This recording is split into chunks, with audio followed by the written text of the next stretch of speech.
এই যে উমরায় গেলেন, আল্লাহর কাছে একটা দোয়া করবেন, আল্লাহ তুমি যখন এই পর্যন্ত আনছো আমার ফরজ বছর করাবো, আল্লাহ কবুল করবে।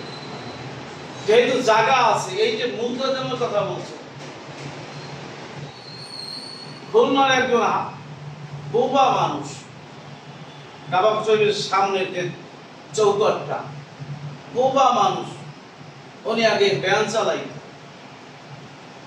চালাবার পরে একটু পোলারে পাঠাইছে, কুরিয়া পাঠাইছে, যাওয়ার পরে আস্তে আস্তে টাকা পয়সা তিনগো ভাইরে, মানে ওনার আরো দুটো ছেলে, তিনজন নিয়ে উনি সেই কুরিয়া নিয়ে গেছে। এখন টাকা পয়সার তো অভাব নাই, আপনারে বলতেছে বা ভ্যান চালান লাগবে না, বোবা মানুষ আমাদের জন্য অনেক করছে।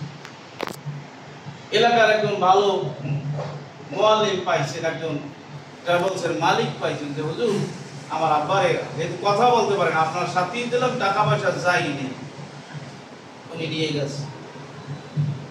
এখন সবসময় কাছে কাছে রাখে, কিন্তু ওইখানে অনেক সময় হারাইয়ে যায়, আবেগ অনুভূতি জায়গা তো। আর আরেকটা কথা বলতে রাখে, হারাইলে হতাশ হবেন না, কাবা ঘরে কেউ হারাইয়া একেবারে হারাইয়া যায় না, হয়তো 2-4-5 ঘন্টা পর আল্লাহ সাক্ষাৎ দিয়ে দেয়। এই জন্য সবসময় ওই হজের যে এই ট্রাভেলসের কার্ডগুলো গলায় রাখবেন, এই পাসপোর্টটা সাথে রাখবেন। কিছু না ভাবতে পারলেও কাবা ঘরের আঙ্গিনায় আমাদের বাংলা দেশের অনেক মানুষ আছে, বিশেষ করে শ্রমিক শ্রেণীর মানুষ, আপনার ওই